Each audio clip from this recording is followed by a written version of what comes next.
महाराष्ट्राच्या स्थापनेला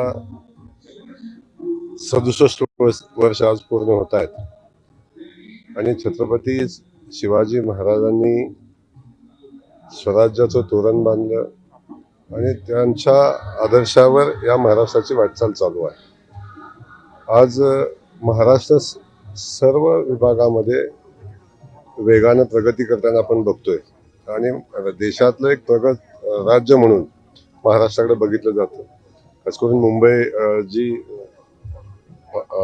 महाराष्ट्राची आर्थिक राजधानी आणि देशाची आर्थिक राजधानी आहे. महाराष्ट्र एका बाजूला शेती क्षेत्रामध्ये जलसिंचनामध्ये वेगाने प्रगती करत असताना औद्योगिक क्षेत्रामध्ये प्रगती करतोय. आज मेट्रो असेल किंवा सगळ्या औद्योगिक क्षेत्रामधली महाराष्ट्राची प्रगती आपण बघतोय.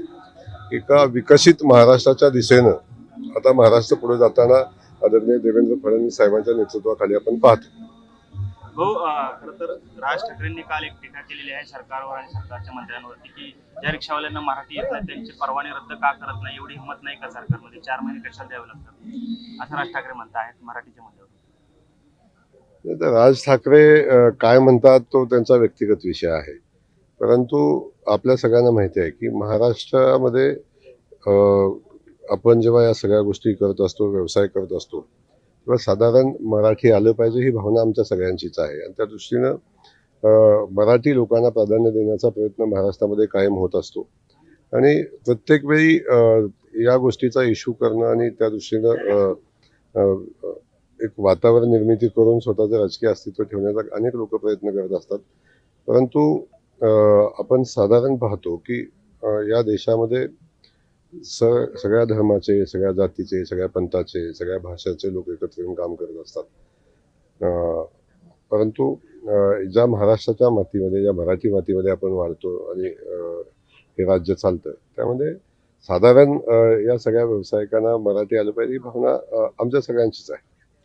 मुख्यमंत्री महोदय म्हणतात की भाषेवरून कुठलीही हिंसा आम्हाला मान्य नाही आहे, अशा पद्धतीने हिंसा करणं चुकीचं आहे. कुठेतरी सरकारमधल्याच मंत्र्यांना मुख्यमंत्र्यांनी कुठेतरी टोला पण लगावलेला आहे, कारण मराठी भाषेची सक्तीवरून हा वाद जो आहे तो सुरू झालेला आहे रिक्षावाल्यांसाठी. भाषेवरती आपण मराठी भाषिक लोक आहेत ते परराज्यामध्ये जाऊन काम करतात, राज्यातली लोक महाराष्ट्रामध्ये येऊन काम करतात. तर भाषेवरून कायदा सुव्यवस्थेचा प्रश्न निर्माण करणं आणि स्वतःच्या राजकीय अस्तित्वासाठी अशा पद्धतीचा भावना निर्माण करणं हे उचित नाही आहे. त्यामुळे मुख्यमंत्री महोदय म्हणतात ते भावना अगदी रास्त आहेत की भाषेवरून हिंसा होणं, भाषेवरून समाजामध्ये किंवा अशांतता निर्माण होणं हे उचित नाही. महाराष्ट्र एकसंघ राहा म्हणून अनेक आज नागपूरमध्ये महाराष्ट्र दिन साजरा होत असताना वेगळ्या विदर्भाच्या मागण्यासाठी आंदोलन करण्यासाठी शासकीय कार्यक्रमामध्ये गोंधळ झालेला आहे, कशा पद्धतीने बघताय?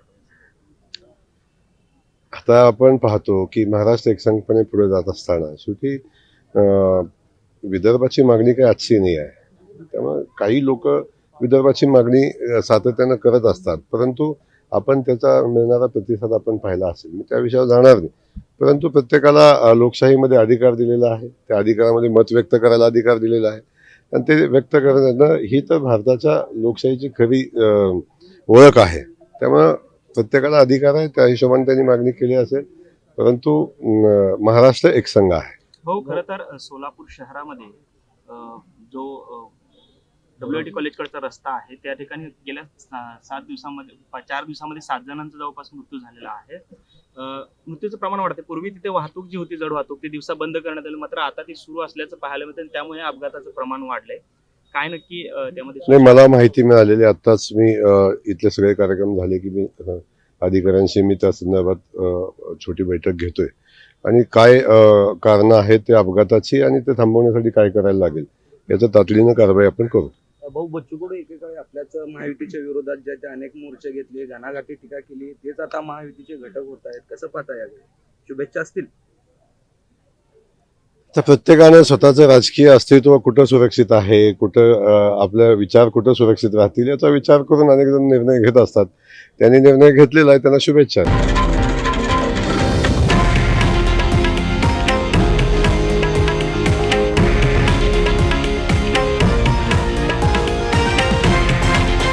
हे आहे देशातील नंबर 1 न्यूज नेटवर्क आणि आपण पाहत आहात TV9 मराठी, एकमेव